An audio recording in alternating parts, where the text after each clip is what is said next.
Hey, pleasant good evening, ladies and gentlemen. Welcome into the 2020 Watauga County Meet the Candidates Forum, hosted by the Boone Area and Blowing Rock Chambers of Commerce. I'm David Jackson, President and CEO of the Boone Area Chamber of Commerce. And I'm Omer Tomlinson, past chair and board of directors of the Boone Area Chamber of Commerce and current co-chair of the Chamber's Government Relations Committee.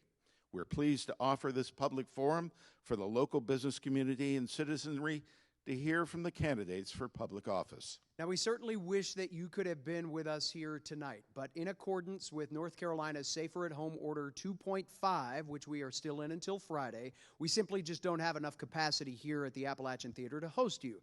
Instead, we have worked to make this event more accessible than it ever has been before. We'd like to take a moment before we get started tonight and thank the incredibly talented crew of App TV led by Rob Gelber and team. They have done a fantastic job making this presentation available for you tonight, along with the technical staff here inside the Appalachian Theater, right in the heart of downtown Boone. Folks have been working hard all day just to bring this to you in the various platforms that will bring this to you. So tonight's show will be broadcast on App TV throughout Western North Carolina. So hello if you are watching on that channel. You might also be watching on one of the respective Chamber of Commerce Facebook pages or YouTube feeds. So hello if you are watching us that way.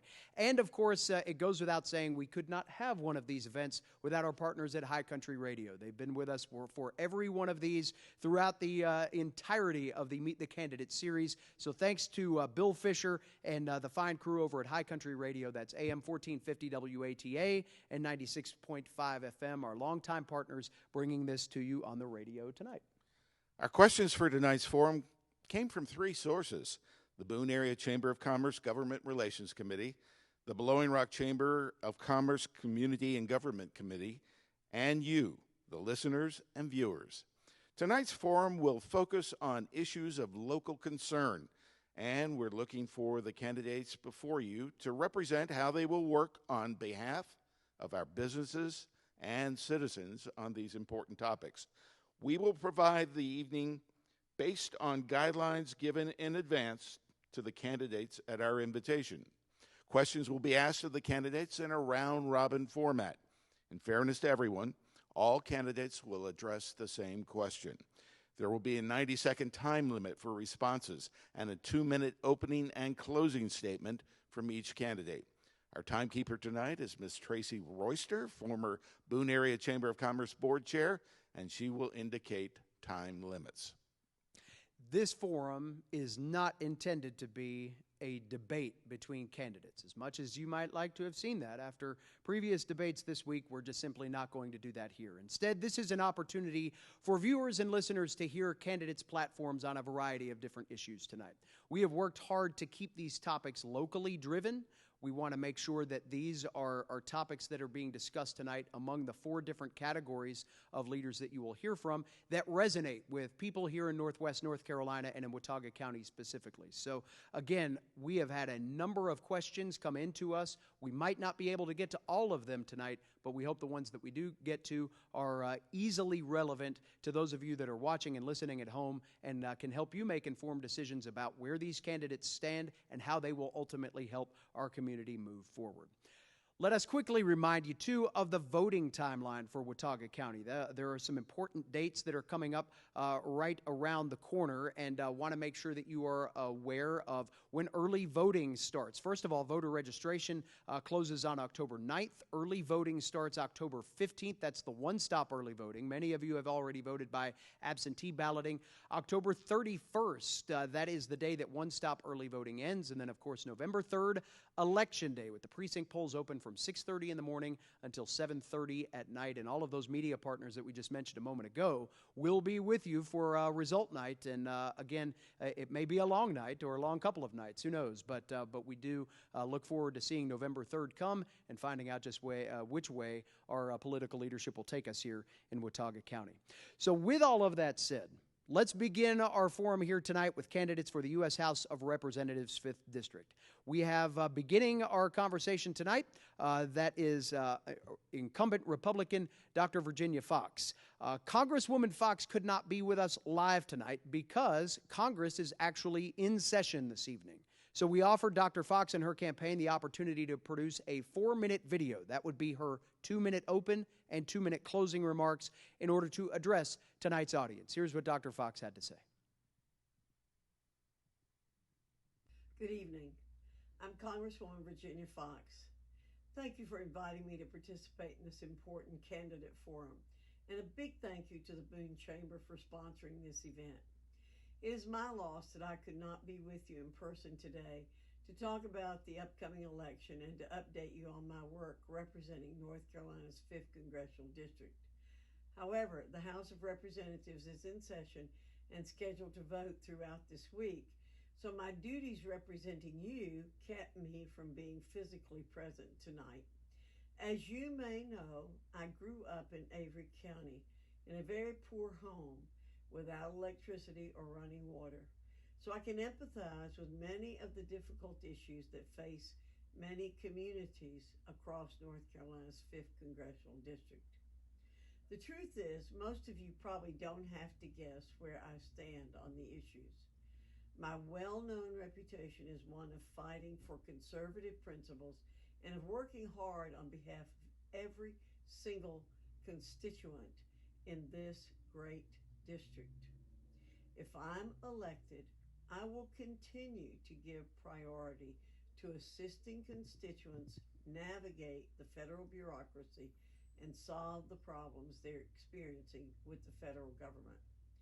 I'll also remain completely dedicated to fighting for solutions that will help our state and our nation emerge stronger than ever from this pandemic. Before this pandemic, we had the lowest unemployment rate and the strongest economy in a generation. And my aim is to support policies that not only get us back on that track, but will also make our economy stronger than it was before. Simply put, my top priority is to do what I've always done, to represent all the people of North Carolina's 5th Congressional District and put them first in everything that I do in Congress. I still believe that the principles of freedom, limited government, and individual liberty are American ideals that are worth fighting for every day and still need protecting.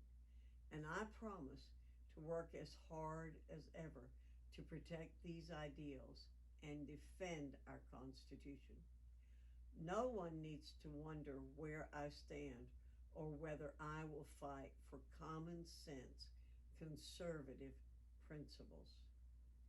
I have a clear and proven track record as someone who won't back down from fighting for my constituents and for conservative solutions that will make a difference in my constituents' lives.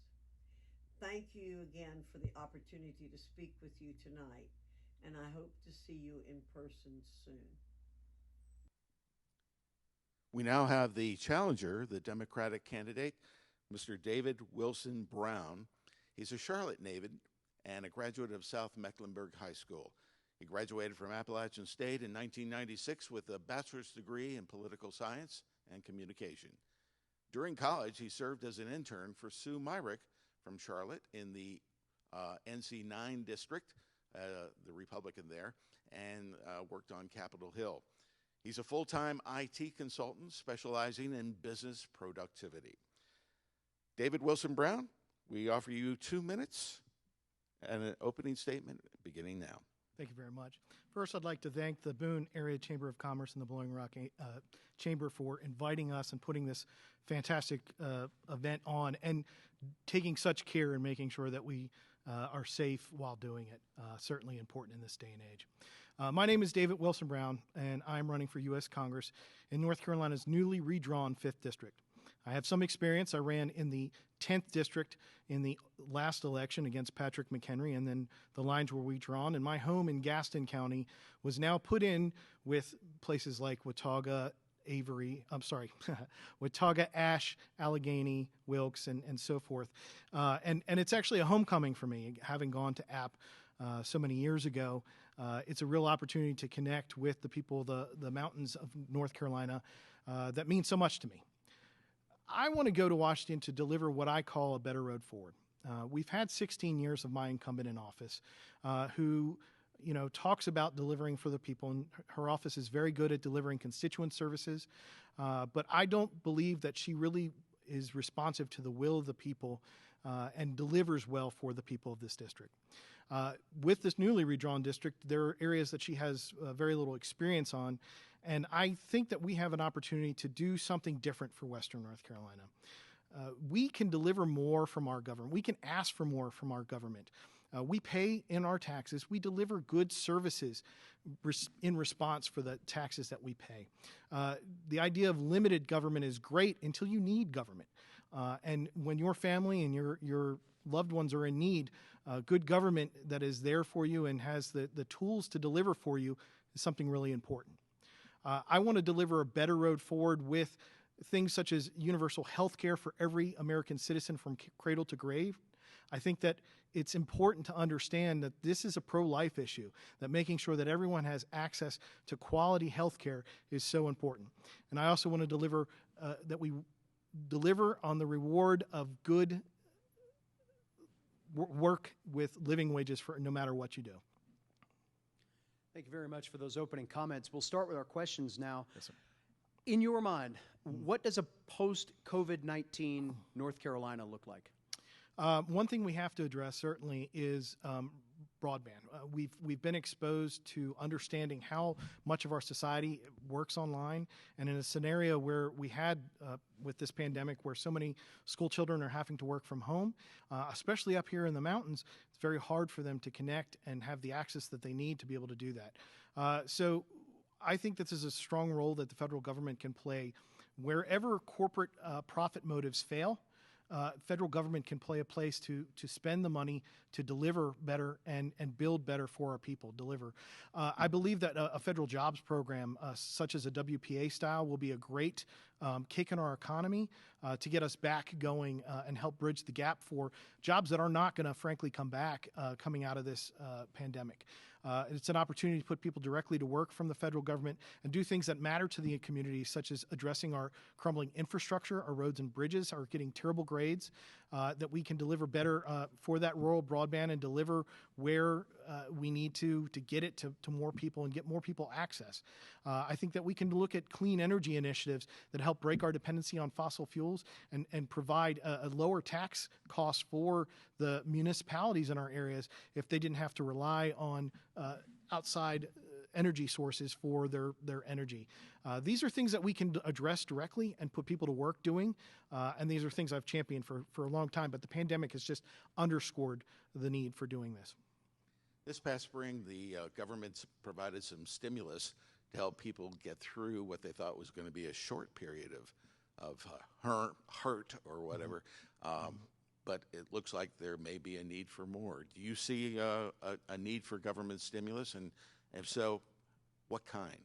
Yeah, I mean, the House has proposed the HEROES Act back in May that has still not been taken up by the Senate. So we will hear from the other side. They'll claim that the Democratic Party is the holdup in that situation, and that's a bold-faced lie. We do need more help. We do need help for our people. I wish we'd gone the route of the Canadian model, putting money in people's hands for the period of this lockdown. If we'd been able to do that and prepared better for a lockdown, we could have had a shorter lockdown period and gotten through this and starved the virus. Instead, we've done things in dribs and drabs and gotten in a situation where we are not coming out of it as soon as we could have.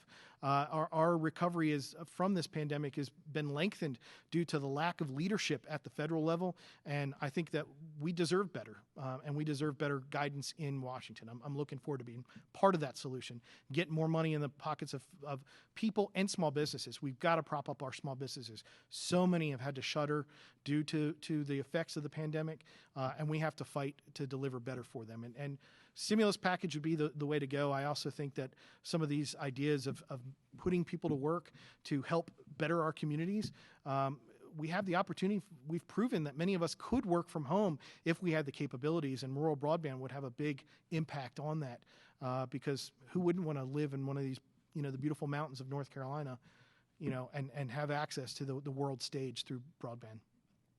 And we're visiting with David Wilson Brown here tonight. For those of you that are watching at home, just again to clarify, Virginia Fox still in session in Congress right now, and the Representative Fox sent us a video that we played earlier. We'll have archives of this content throughout a number of platforms after this is over. So if you want to go back and catch the beginning of the comments from Representative Fox and also Mr. Brown, you'll be able to do so. So just keep that in mind for any of you that are joining in progress.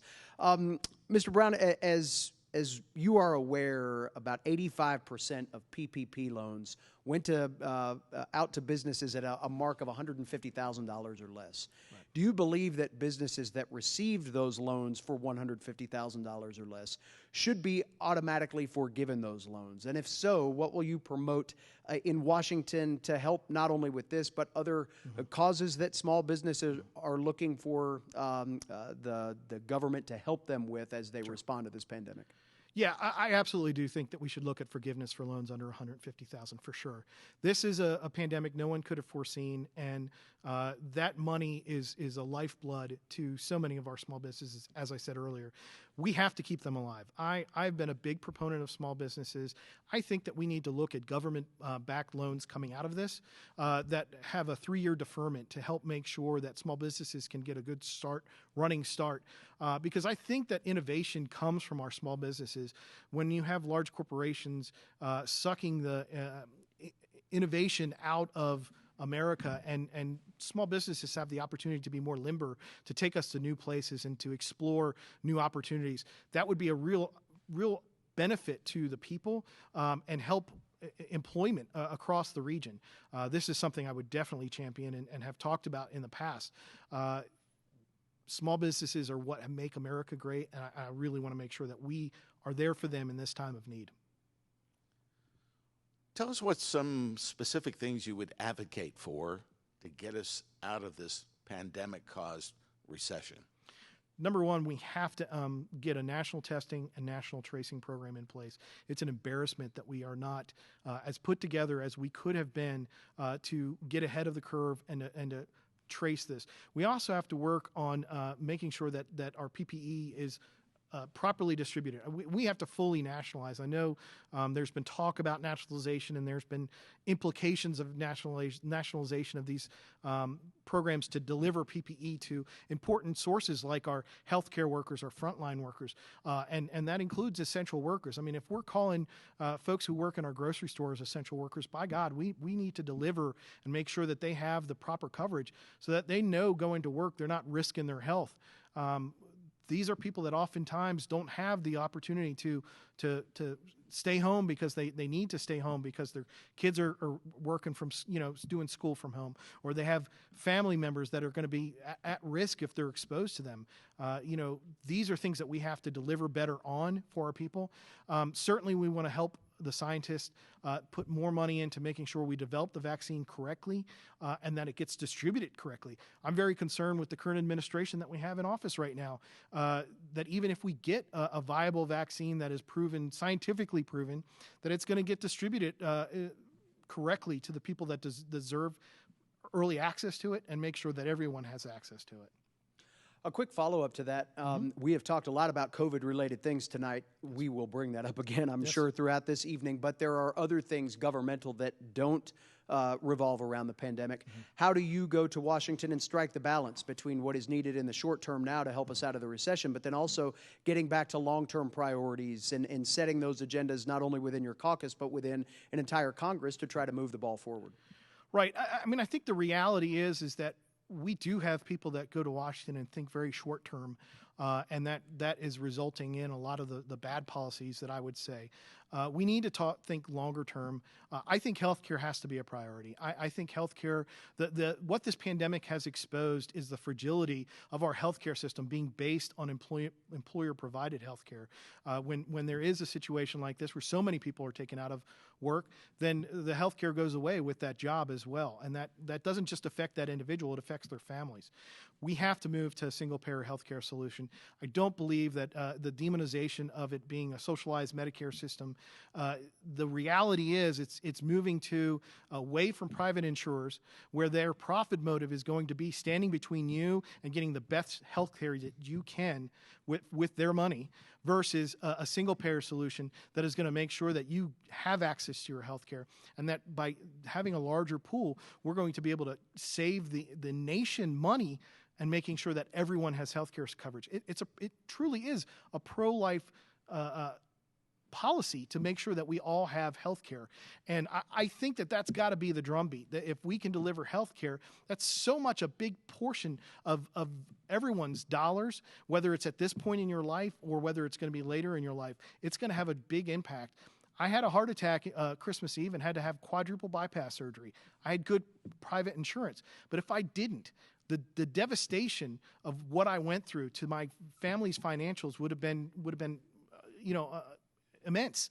It would have been $300,000 bill that we would have had to figure out a way to pay for, and that's more than my house. You touched on it in your opening statement in terms of broadband. Mm-hmm. And what other infrastructure improvements would you advocate for in not only the 5th District, but into the whole state of North Carolina? What will you fight on for our area residents? So, I mean, I think addressing the highways is important, and the bridges are the things I'm most concerned about. If you read any engineering reports, you probably won't want to leave your house because of how frightening some of the reports are on our bridges. Those have to be a priority, and then they've talked about it in this administration for years about infrastructure rate. That's the big joke, right? They never get to it. They never can justify it. I think it's a federal priority, and I think it's something that we have to deliver on. Broadband is a big part of it, but I honestly think that when you look at clean energy initiatives, this would help a tremendous amount of getting power to places that sometimes struggle to have power situations. We're more power fragile than we like to believe that we are.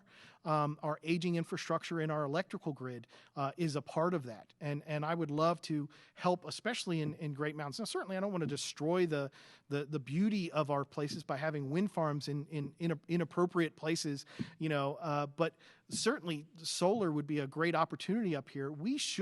This district is primed to be a clean energy corridor for North Carolina, for our nation. And that means jobs.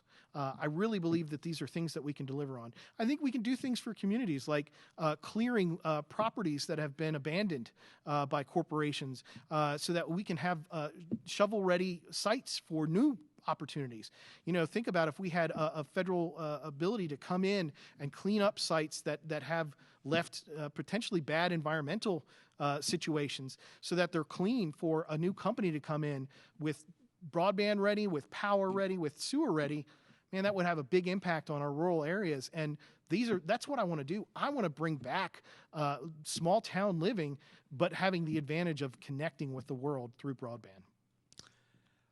Thinking a little bit about these last 10 months again, and what our country has been through, what do you feel like we've learned in terms of handling wide-scale disruption? And what funding priorities should be set in your mind to make sure that communications, operations, response concerns, whether it's a pandemic, an earthquake, a hurricane, what have you, are addressed at the federal level to be able to bring help to people quickly? That's kind of what I do for a living. I work in the business world to help with productivity. And when we talk about productivity, we talk about communications and being able to interact with people over vast distances and have an efficiency to communication. A lot of the frustration that Americans have with our federal government is the feel, whether rightly earned or not, of the inefficiency of our federal bureaucracies, the ability, how much paperwork it takes and how long it takes to process.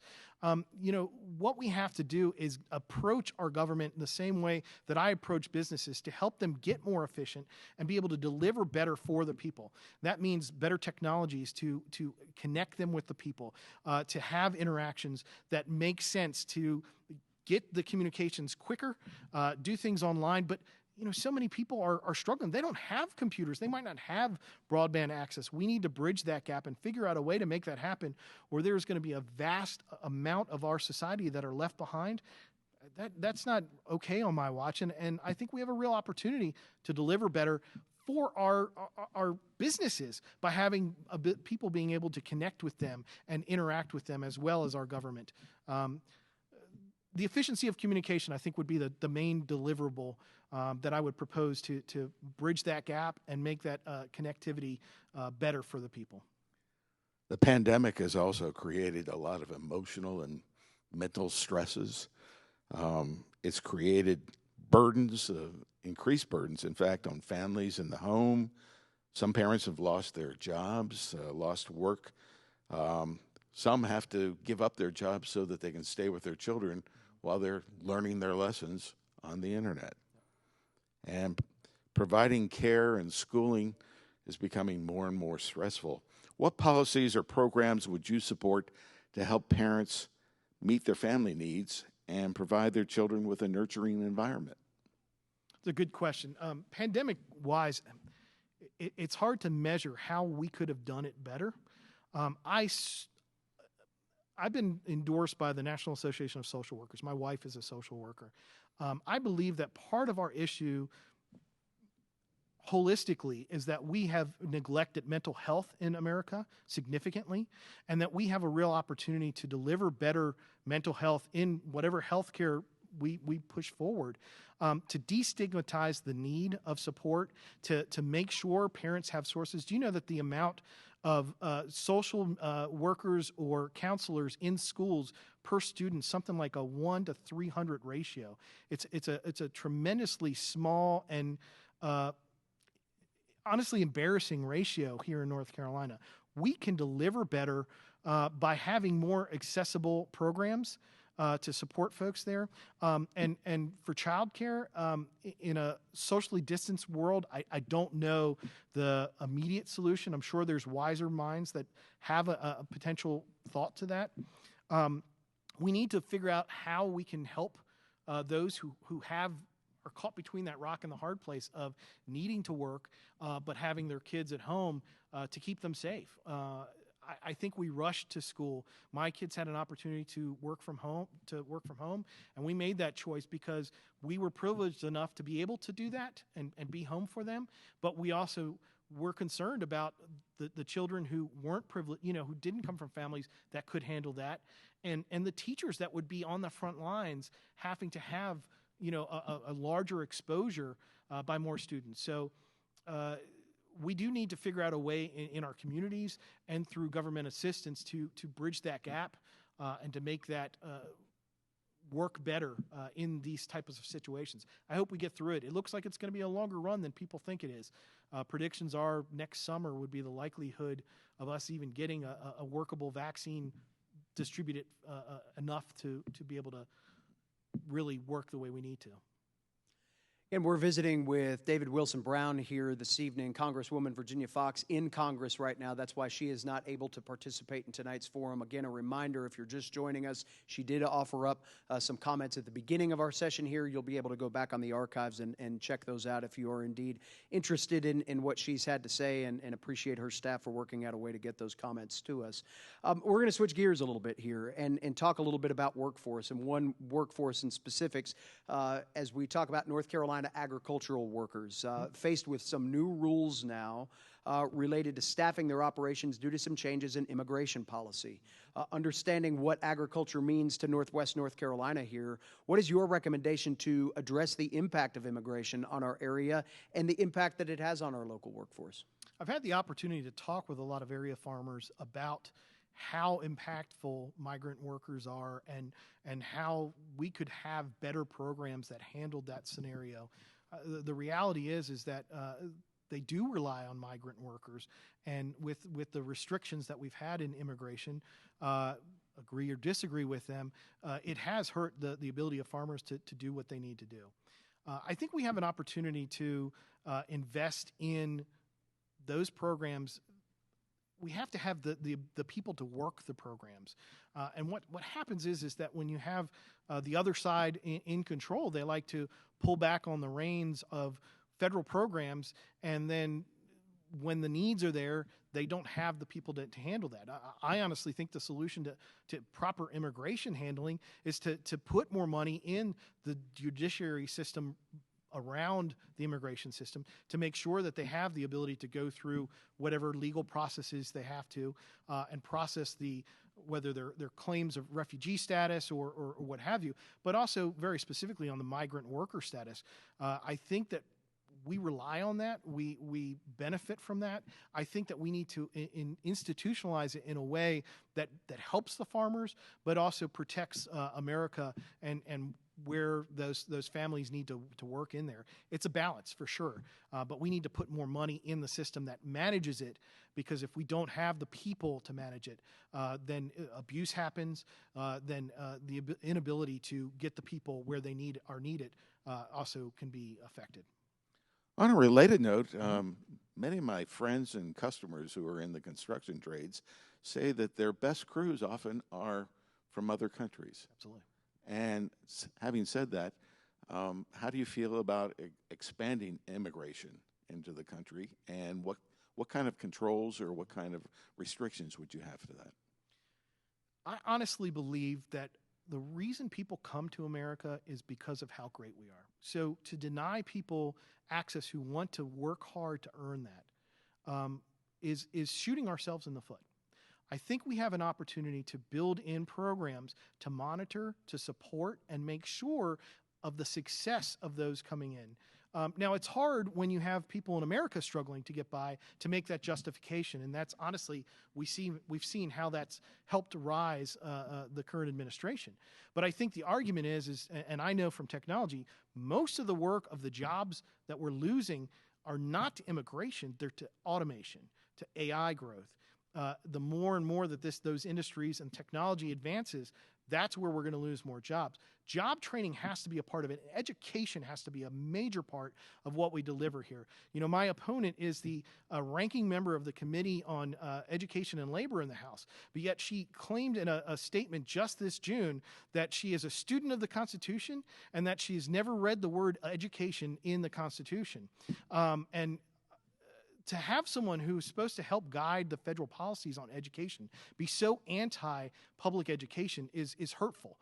We need to get back to education that puts people first, because that is the foundation for a great society, and job training is a big part of that, whether it's job training for immigrants coming in, whether it's job training for our own citizens to make sure that they can get the jobs that are fulfilling and get them living wages for the jobs that they earned. This is what we need to deliver on America. If we had Americans earning living wages, then the fears of immigrants taking their jobs would be greatly diminished, and we certainly have the capacity to handle that. How do you plan to use your voice when it comes to speaking about racial and social equality? I recognize the privilege of growing up a middle-class white guy, and it's important to stop and listen to the words of the folks in your communities wherever they are. The reality is we're not really being exposed to anything new. There's no great wave of some new thing happening. What's happened is technology has exposed what has gone on for years, and in our privilege, we've been not been able to see this and not part of this. We have an opportunity to address these concerns that have been baked into the system, get out the police that are obviously abusing their roles. Because if we have police that don't take care of the entire community, then how can that community feel safe and be able to go to the police when they need them? We have great law enforcement officers that we need to make sure have the tools that they need, have the protection they need. I think that the amount of weapons that our populace has, due to our fortunately having the Second Amendment, puts them more at a disadvantage, because they're going to go to events and not know if the person that they're going to be interdicting with have weapons on them. We also need, this is a big part of social services, having more social services interfere or be part of the solution, as opposed to just armed law enforcement officers showing up, would make a big difference in de-escalating situations when they have the ability. And when something does go wrong, when something does happen, having support for those law enforcement officers who may have had to, use force to protect themselves or others, that is necessary too.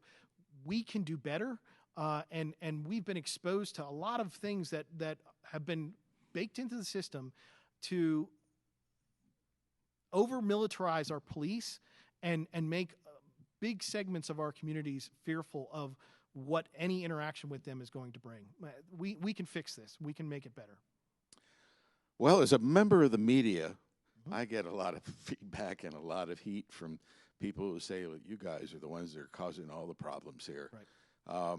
They said that social media is also creating a number of problems. What can elected officials do to improve the civil discourse in our country? Stop calling the media fake news. Stop demonizing the media. We have, let's just call it what it is. We have a president who anything he doesn't like is fake news, and any coverage he doesn't like is by enemies of the people. This is not the way to talk about our fourth estate that means so much to keeping our society a free society. As someone who's worked in media before, I feel the angst of how poorly treated our media is in this day and age. And it really frustrates me that we have someone so high in our government leading the charge of that demonization of our media sources. We rely on a free and open press. And if we have folks basically threatening and instigating very negative approaches to our media, this is it's caused people to be hurt, but it's going to get worse.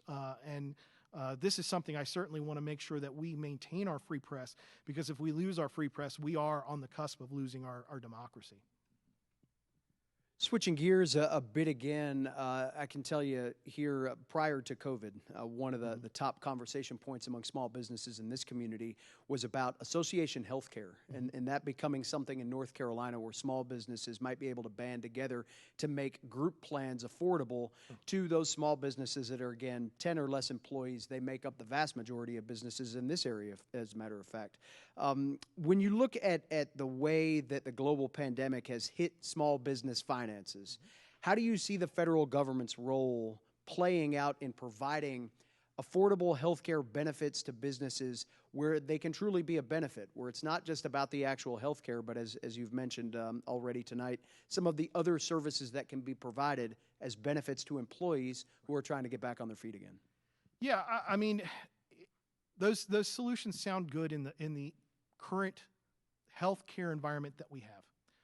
But the reality is that we need better than that. We need healthcare for all. We need a single-payer solution that is managed at the federal level that makes sure that every American citizen has access to healthcare, that overall you will pay less and we will be delivered more because of the grand pooling of the folks all in there, right? That's how private insurance works. We're not talking about a national health system where it's a full government takeover like they have in the UK. We're talking about a Canadian model where we have a single provider of our insurance, our health insurance. It just happens to be the government. If it makes folks on the other side happier, maybe it's a non-governmental agency that does it, that we set up to make sure it's a nonprofit agency that manages that. America Care Corps, whatever, America Care Inc. The reality is that when we all go in together, that's how private insurance works. But the problem is that when you have a for-profit motive in that solution, if someone is a drain on that profit motive, they can cut you off with very little reason. And that is something that we have to get rid of, because losing your health care because of an pre-existing condition, which we have protections right now, but the other side wants to do away with it. That's the reason they're trying to push through the Supreme Court justice right now, is because of a court case in November 10th that's going to address that very issue. They want to get rid of pre-existing conditions as something that private insurers have to protect. This is something that we cannot allow to happen, because over 100 million Americans have what would be considered pre-existing conditions and would be greatly affected by their health care coverage if this is allowed to happen. We have to deliver a single-payer solution for America. We're talking to David Wilson Brown, the Democratic candidate for the 5th District U.S. House of Representatives. The incumbent, Dr. Virginia Fox, is right now at a session of Congress. We had a 4-minute video of her at the beginning. You'll be able to see this later on when the link to this programming is available, and you can review the entire program. One of the real sticky problems that we have here in Watauga County is not only a lack of available child care, but reasonably priced child care. Does the federal government have any opportunity or any business getting into providing child care, particularly in preschool? Yeah. Yeah, I mean, I think it's kind of ridiculous that we as a nation haven't decided that full coverage of pre-K education is not provided as part of our government education scenario. We have a better start when we have better access and earlier access to educational sources. And it means so much to our working class to be able to know that their children are well cared for and helped along. Now, certainly there are parents who want to be at home with their children at those early developmental stages. And I think we need to figure out a way to help them make sure that they're able to afford to do so. But those who cannot, or those who choose not to because of their careers, I think that it's important for us to have government-supported childcare, because it makes so much sense to our businesses to be able to have your employees at work with the peace of mind that their children are well cared for, that they're heading in the right direction for a good start in school, that they're going to set their future foundation up well. It's really a no-brainer. There's always going to be the argument about money, but then I would argue against the cost to productivity, the cost to our tax base, if people are not put in a situation where they can succeed coming out of that early child care scenario. I'm going to take it to the complete opposite end of that spectrum and talk about seniors here for a moment. And as you talk to the aging part of our population, a number of them concerned for what they see with the pandemic, with some of the other issues that our country is facing, what can the federal government do to alleviate those fears and help the older generation have that moment in the sunshine that they were hoping for when they saved hard, they put money away, and they moved toward retirement? How do you make the retirement age great for the senior population that has had to probably deal with more than the average senior population has in the last several decades? Well, I mean, first and foremost, we have to aggressively address the pandemic. It is much larger scale affecting our seniors, and the danger that they're being put in, and the dismissiveness of the current administration and the party behind it, with that vulnerability of, oh, well, they're old and they have pre-existing conditions or whatever. They're ready to sell grandma and grandpa down the road to keep the economy going. And I think that we owe it to this generation of seniors to make sure that we protect them in their old age, and that we don't look to weaken Social Security and Medicare during this time, which is what the other party is still talking about doing. We have to recognize what this pandemic has done to us as Americans. It has woken up the fragility of the human populace and the importance of sticking together to get us through the tough times. That's what federal government is supposed to do. Now, when you have my opponent talking about wanting a limited government and doing everything she can to choke down on regulations that protect us, to try and help and make the justification that it's for business success, I find that argument really hard to swallow from someone of her age who you would think would be more concerned about the vulnerability of those of her similar age. The issue of making sure that we protect our seniors and making sure that they have a strong, healthy final years, I mean, it's on us. We owe a big portion of what we're existing on today, the roads, the foundational of our society, on what has come before. And if we don't honor our elders as we should by taking care of them in this time, then what is it all about? What is it all for? And it's going to make us a very pessimistic society going forward if we can't count on our federal government to stand by us during those times. Why don't we close by zooming out to the whole world picture? And what country do you think is the biggest threat for our national security and well-being, and what should be done about it? I'm going to honor your question, but I'm not a big fan of the top, because there's different categorizations, right? I think we know that Russia has ill intents for America and for Europe and has done everything in their power to destabilize this nation. And considering how little they make in GDP, how little impact they truly are, they have an oversized impact on our global stage. The reality, though, is China is our biggest superpower opponent, and certainly has an approach that contrasts negatively to what we Americans feel as the right path forward. I hope that we could find a way to deliver and not have a new Cold War with a rising superpower like China. Instead, develop a partnership to deliver better for the whole world, and deliver that forward. But when you have destabilizing sources like Russia, like North Korea, like Iran, who have a small influence, so they do dramatic things to hurt as much as they can to have a bigger influence, to have a bigger seat at the table. We need to figure out a way to work to eliminate their power in that regard, but figure out a way to bring them back into a more cultured and civilized way of dealing with the world than their approaches have been. To answer your question, I would still go with Russia because of their outside influence and how much they've hurt America in the immediate few years. But I think the bigger ominous look is certainly China. A quick follow-up before we give you your closing time here.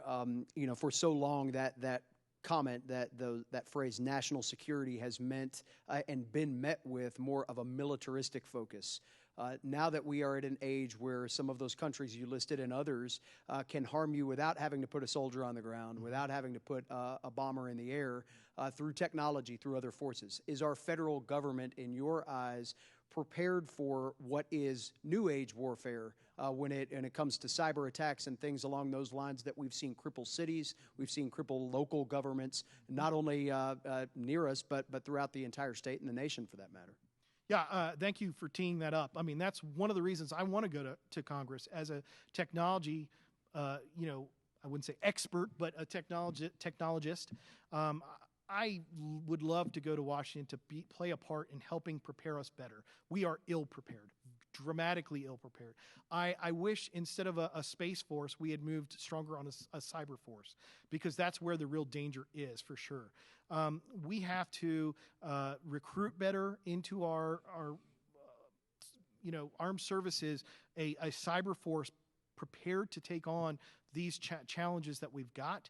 We have to be able to even work stronger at our own vulnerabilities that are created by companies within our own country, such as the big guys, Facebook and Twitter, and those who have tons of information of us that we're freely giving as part of our end user service agreement that exposes us. The amount of data that was given out on each and every one of us, I've seen some of what you can do. In the UK, they passed a law where you can require Facebook to give you every bit of information they have on you.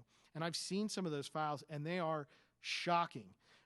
We have to require better privacy protection, require better overall protection of our infrastructure, both the electrical systems, our information systems, and we are not prepared for it, and we need to spend a lot more time and energy and money to deliver better on that, because we're going to be in real danger if we don't. All right, at this time, we're going to give you an opportunity to summarize everything, give you 2 minutes to say why we should vote for you here in the 5th District. Thank you. So the end result is that we have an opportunity in this election to make a significant change for the betterment of our future.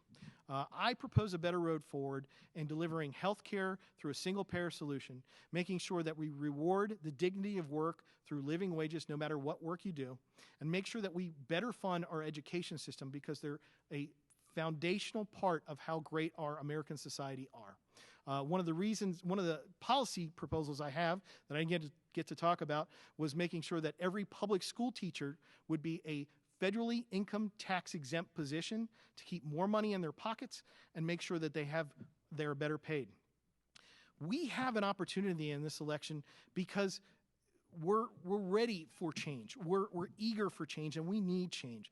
My opponent has been in office for 8 terms. If you believe in term limits, that's probably a little too much for you. Give me a chance. It's a 2-year term, and if I don't deliver on some of what I'm talking about and deliver well and making sure that you understand that I put the people first. I take no corporate PAC money, and I never will. I want to make sure that if a corporate interest comes to my office in D.C. to speak with me, they got to bring a constituent of mine into that meeting so that no one has any question that I'm up there doing the people's business first and foremost and not enriching myself or my friends. I'm talking about putting my own personal savings, my meager 401k, into a blind trust during the time I'm serving in office to help support that image. We can do better, and we can ask better of our representatives. Representatives can be really good at constituent services. They can be really good at telling you the things that you think are important to your lives. But delivering for you and delivering for this region are what is important. And I challenge you to look at my opponent's record and try and figure out what impact that she has had on this region and think that giving her 2 more years is going to make any change in that. My name is David Wilson Brown. I hope you will give me an opportunity this election to serve you, the people of North Carolina's 5th District. Thank you, Mr. Brown, and thank you also to Virginia Fox. And we're now going to take a little break here. We're going to transition to our session for candidates vying for the seats on the Watauga County Board of Commissioners. And before we do that, let's pause 10 seconds for identification for our media partners. You're tuned to live coverage of the 2020 Watauga County Meet the Candidates Forum, brought to you by our partners at Spectrum, live from the Appalachian Theater in downtown Boone.